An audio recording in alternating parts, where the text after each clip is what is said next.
स्वागत आहे तुमचं पुन्हा एकदा बाईट्स विथ प्रणू चॅनलमध्ये। आता व्हिडिओच्या सुरुवातीला तुम्हाला बघून समजलंच असेल की गेल्या सोमवारी आपल्या घरी ना श्रावणी सोमवारची पूजा होती। आता सत्यनारायणची पूजा ठेवलेली, त्याच्यासाठी प्रसाद तर झालाच पाहिजे। आता सत्यनारायणाच्या पूजेचा जो प्रसाद आपण बनवतो ना, ह्याची रेसिपी चॅनलवरती बऱ्याच वेळा दाखवलेली आहे, त्याच्यामुळे मी आता तुम्हाला पूर्ण रेसिपी दाखवत बसणार नाहीये, तरी सुद्धा तुम्ही शॉर्टकटमध्ये ही रेसिपी बघू शकता। आधी आपण ना तेल आणि तूप इक्वल प्रमाणामध्ये यामध्ये टाकून घेतलं, त्याच्यानंतर रवा टाकला, छान असा खरपूस रवा भाजून घेतला। त्यानंतर त्यामध्ये ना ड्रायफ्रुट्स ॲड केले। एका साईडला दीदी आणि मी प्रसाद बनवत होतो आणि दुसऱ्या साईडला इथे मम्मी पप्पा पूजेसाठी बसले होते।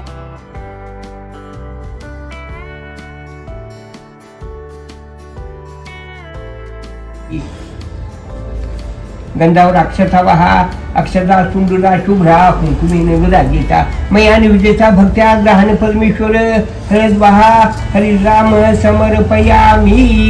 हरिद्रा स्वर्णवर्णाभ्यास सर्व सौभाग्यदायिनी सर्वालंकार मुख्या जीवितों प्रतिग्रहणाम श्री सत्यनारायण नमः। संपूर्ण नैवेद्याचं ताटच बनवायचं होतं, त्यामुळे म्हटलं सगळ्यात पहिल्यांदा ना प्रसादाचा शिरा बनवून घ्यावा। प्रसादाचा शिरा बनवताना कायम एक गोष्ट लक्षात ठेवायची की अगदी पिकलेली अशी केळी टाकायची आणि केळी टाकली ना की त्यावरती पुन्हा थोडं तूप टाकायचं आणि मग केळी व्यवस्थित अशी स्मॅश करायची, म्हणजे ना खूप छान चव येते प्रसादाला। त्यानंतर दूध सुद्धा ॲड केलं होतं आणि थोडा वेळ ना मस्त असा हा रवा शिजायला ठेवून दिला होता। अगदी मऊसूत लुसलुशीत असा प्रसाद आपल्याला बनवायचा असतो। सत्यनारायणचा प्रसाद ना कोरडा झाला की मग तो खायला मजा येत नाही। आपण साधारणतः 2 ते 3 पद्धतीने ह्याची रेसिपी ऑलरेडी चॅनलवरती अपलोड केलेली आहे। इथे प्रसादाचा शिरा बनवून झाला होता, त्यावरती ना तुळशीपत्र टाकले आणि थोडंसं वरून पुन्हा तूप सोडलं।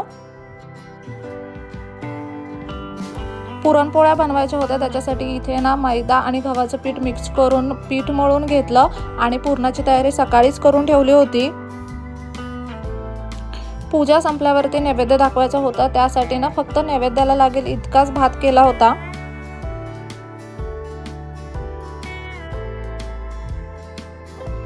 कुकरमध्येच भात पटकन लावलेला आणि नंतर तो भात काढून ठेवला कुकरमध्ये आणि त्याच कुकरमध्ये ना छोले उकडायला टाकले। छोलेची भाजी जेव्हा आपण करतो ना तेव्हा छोले उकडताना त्याच्यामध्ये एक ना दालचिनीचा तुकडा टाकायचा, चिमूटभर असा ना खाण्याचा सोडा टाकायचा आणि अगदी किंचित अशी हळद टाकून थोडंसं आलं लसूण पेस्ट टाकायची। त्यामुळे जेव्हा आपण छोलेची भाजी बनवतो ना तेव्हा त्या भाजीला खूप छान अशी चव येते। यामध्ये सुद्धा पाणी टाकलं आणि नंतर कुकरवरती छोले शिजायला ठेवून दिले। हरे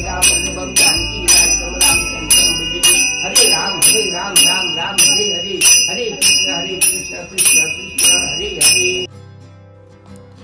संपूर्ण पूजा झाली, त्यानंतर आम्ही सगळ्यांनी मिळून आरती केली आणि त्यानंतर हे नैवेद्याचं ताट दाखवलं देवबाप्पाला।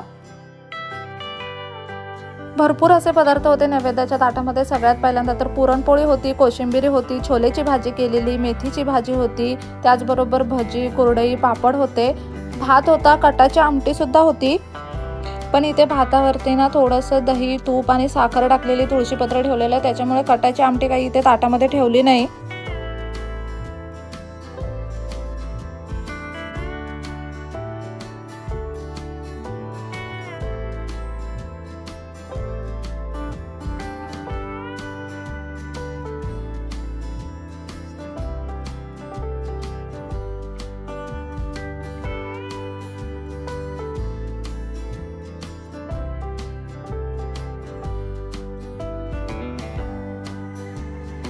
अशा पद्धतीने ना अगदी साधी सिंपल अशी सजावट केली होती यावेळी।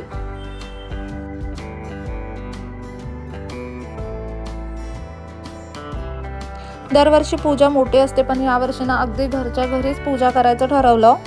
आम्ही सगळ्यांनी संध्याकाळी अगदी सिंपलच आवरलं होतं। मम्मीचा, दीदीचा आणि माझा, आमच्या तिघींचे लुक मी तुम्हाला इथे शेअर करते। दीदीने ना अगदी छान अशी हिरव्या रंगाची साडी घातली होती आणि ही ना तिची ओटी भरण्याची साडी आहे। त्याच्यानंतर ही मी मम्मीची साडी घातली होती।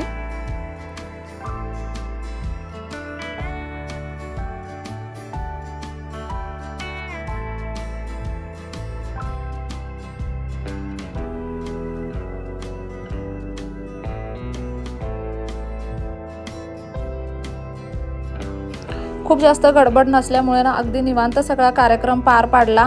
काही मोजक्या लोकांना जेवायला बोलवलं होतं। रात्री आम्ही सगळ्यांनी एकत्र जेवण केलं आणि अगदी छान असा हा पूजेचा दिवस पार पाडला।